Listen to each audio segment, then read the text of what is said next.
Hello, my name is Heather Zima, and I am the mother of an 8-year-old son who suffers from ADHD, or attention deficit hyperactive disorder. I am also the teacher of a VPK class, and if I have learned anything, it is that dealing with a child with ADHD can be extremely challenging. ADHD has nothing to do with intelligence or talent. Many of the children affected with ADHD are actually intellectually and artistically gifted. Educating yourself on the types, the signs, and the symptoms of ADHD will help you to understand and implement teaching techniques in the class to deal with these children. Teachers need to recognize the signs and symptoms of ADHD, which include inattention, impulsivity, and hyperactivity. While these are all sort of normal in all children, this can affect the ability to learn in those with ADHD. There are 3 types of ADHD. The most common form of ADHD is combined type. This includes hyperactivity, impulsivity, and inattentiveness. Children with this type of ADHD show all 3 symptoms.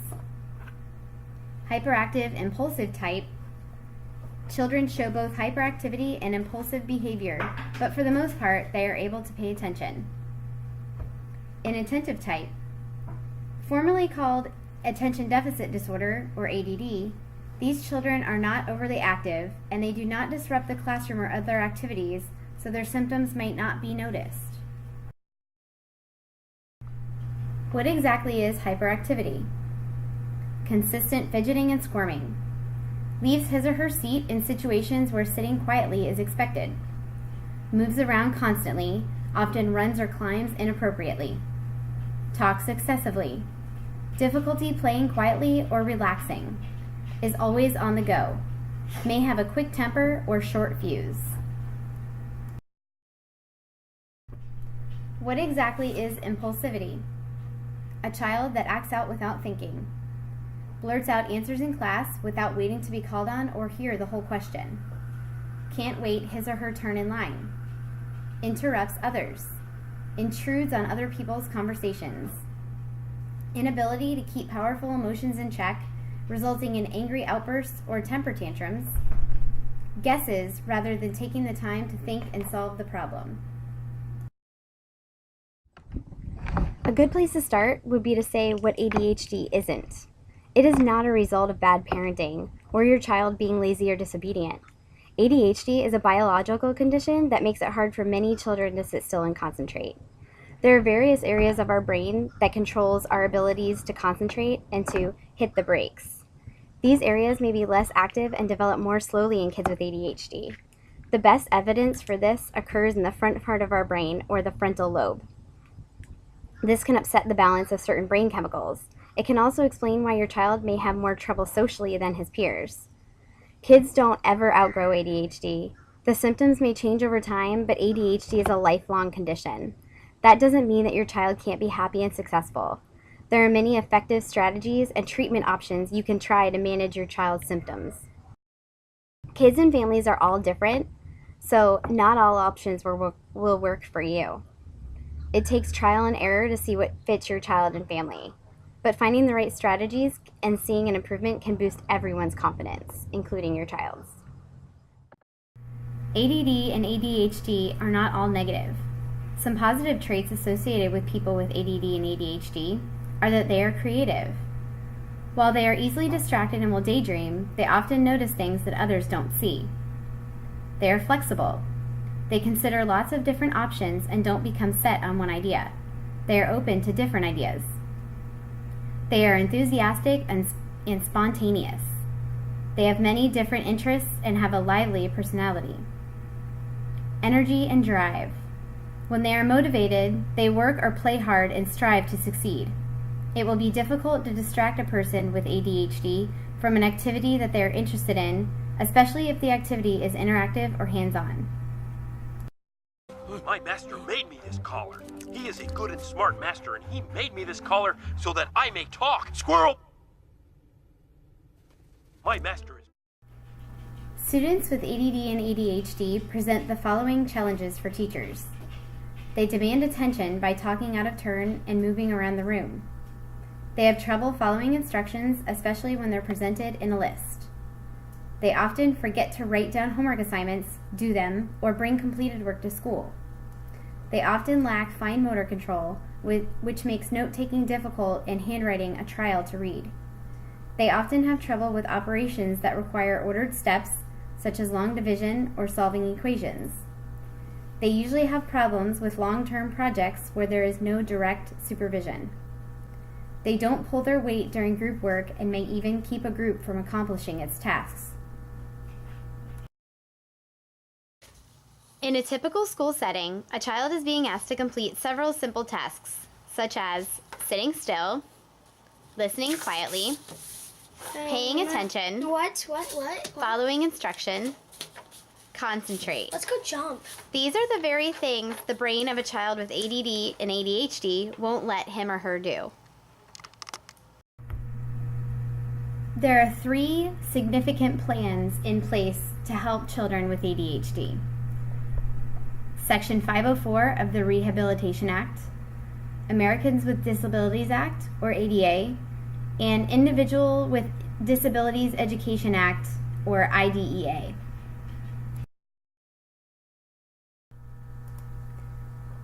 Section 504 of the Rehabilitation Act. Most children with ADHD can get the services they need through Section 504.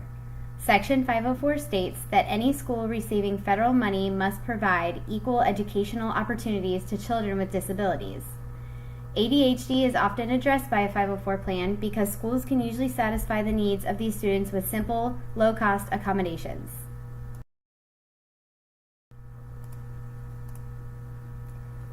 Americans with Disabilities Act. ADA assures that people with disabilities have access to the same public services as everyone else. That includes the services offered by public schools. The issue gets a little more complicated when students attend private or religious schools, but it still applies. Realistically, most students can get the services that they need through Section 504. ADA exists to provide additional protections, but Section 504 satisfies most concerns as long as students don't require expensive educational interventions. Students with ADHD have significant protection in the United States, especially when they attend public schools. Each case, however, can have its own details that affect how laws apply to the school and the student. The school's budget and the severity of the disability both play into the care the student gets.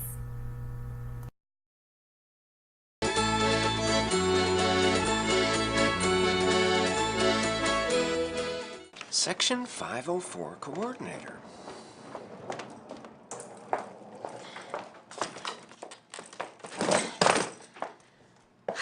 Good morning, Mr. Do-Right. Good morning, Holly Mae Meanswell. Nice to see you. How's everything in the special education department? Everything's peachy, especially now that I've been relieved of some of my job responsibilities.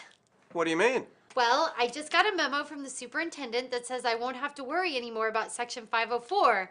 See, I've been the 504 coordinator for this high school for the past 2 years, but now he's putting you in charge. Congratulations, Mr. Do-Right. Well, you're the one I should be talking to. See, I just got this memo from the superintendent and made me the 504 coordinator, but I don't know what that means, so fill me in. Well, Section 504 of the 1973 Rehabilitation Act is a federal law. Oh, it's a law. A federal law that applies to schools that receive federal financial assistance, like we do. Oh, well, that's great. I'm good with laws and stuff. What's this law require? It requires non-discrimination. Here, let me show you. It's actually quite short.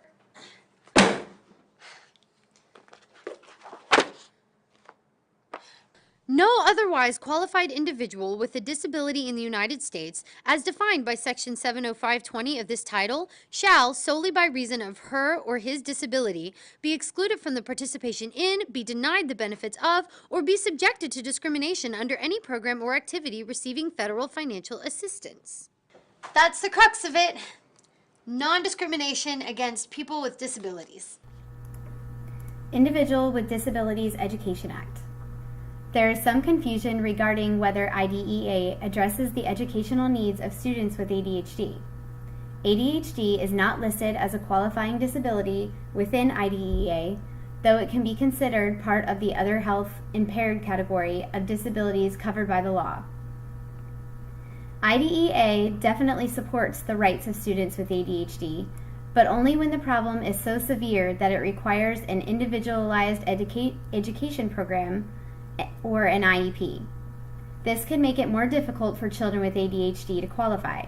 If it's possible to meet the child's needs through Section 504, that's usually the better and faster option.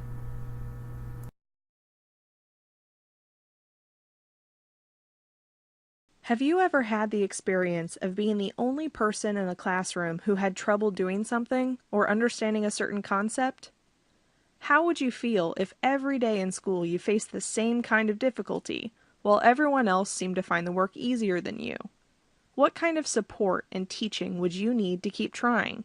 The Individuals with Disabilities Education Act, or IDEA, is a law that was passed to help and support students who face this situation every day.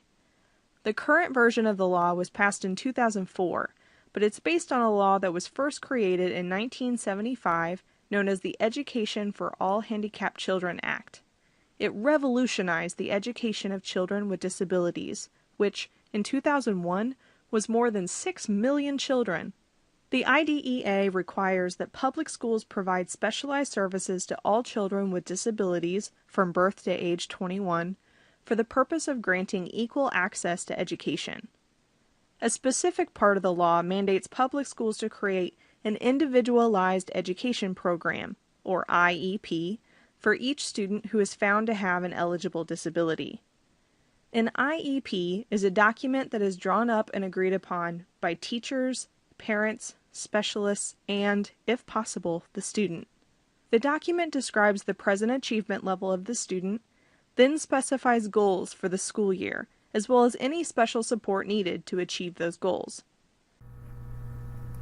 Parents should know that they need to prove that their children have ADHD to an extent that they cannot thrive in school without special assistance. This requires 3 things. First, documented problems meaning scholastic challenges. Second, an evaluation performed by the school district. And 3, an independent evaluation to determine whether the child has a serious learning disability. How teachers can help a child with ADHD. First, teachers need to document all problems that the child is having in meeting scholastic challenges, no matter how insignificant it may seem. Teachers then need to get an evaluation performed by the school district. Teachers then can contact a professional to get an independent evaluation to determine whether the child has a serious learning disability. Some strategies for combating hyperactivity in a child with ADHD are to seat the child with ADHD away from doors and windows and towards the front of the classroom. Whenever possible, incorporate physical movement into lessons. Alternate seated activities with those that allow the child to move his or her body around the room. Write important information down where the child can easily read it and reference it, and remind the student where the information can be found. Divide big assignments into smaller ones and allow children frequent breaks. Some methods for managing impulsivity in a child with ADHD are to make sure that you have a written behavior plan. You can even tape it to the wall or the child's desk. Give consequences immediately following misbehavior. Be specific in your explanation, making sure that the child knows how they have misbehaved. Recognize good behavior out loud. Be specific in your praise, making sure the child knows what they did right. Write the schedule for the day on the board or on a piece of paper to allow the child to cross off the item as it is completed. Children with impulsive problems may gain a sense of control and feel calmer when they know what to expect.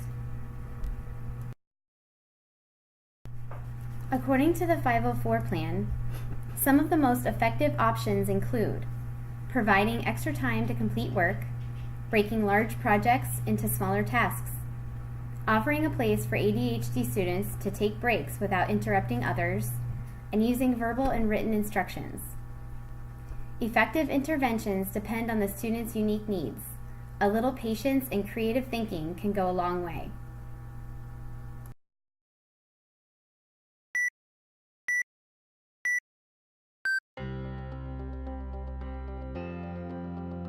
When you first find out that you have ADHD, it can be a little confusing and nerve-wracking. ADHD, or Attention Deficit Hyperactivity Disorder, can cause problems in many different areas of life. Millions and millions and millions of children and adults all over the world are diagnosed with ADHD. That's a lot of people, so you are not alone. Myths, mysteries, and misinformation surround ADHD. However, we know it's more than just inattention, impulsivity, and poor organization. People with ADHD have deficits within areas of executive function that can affect them in many other ways. Let's take a closer look. Imagine what it takes to film a movie. There must be lights, actors, props, and scenery, and a camera. In order for the action to come together, someone has got to call the shots and be the boss, a director. A director on a movie set does what executive functions do in the brain: the ability to plan, organize, prioritize, sequence, manage time, and problem solve are just some of the skills needed to complete a task. But for the person with ADHD, the executive functions are not fully operational all the time. It's as though their director keeps falling asleep. ADHD is not a lack of skill or knowledge. Just like on the movie set, the actors, props, and lights are all there, but with a snoozing director, how can the project all come together? EF! I simply cannot work like this. Please wake up! Okay. Let's see what we've got so far. When the director's awake, he can look through the camera to play the scene back. People have an internal camera in their brain, which lets them see how their actions affect themselves and those around them in order to make sure their behavior is appropriate for the situation they are in. Who put their dirty fingers on the camera? Oops. Sorry, boss. I gotta stop falling asleep.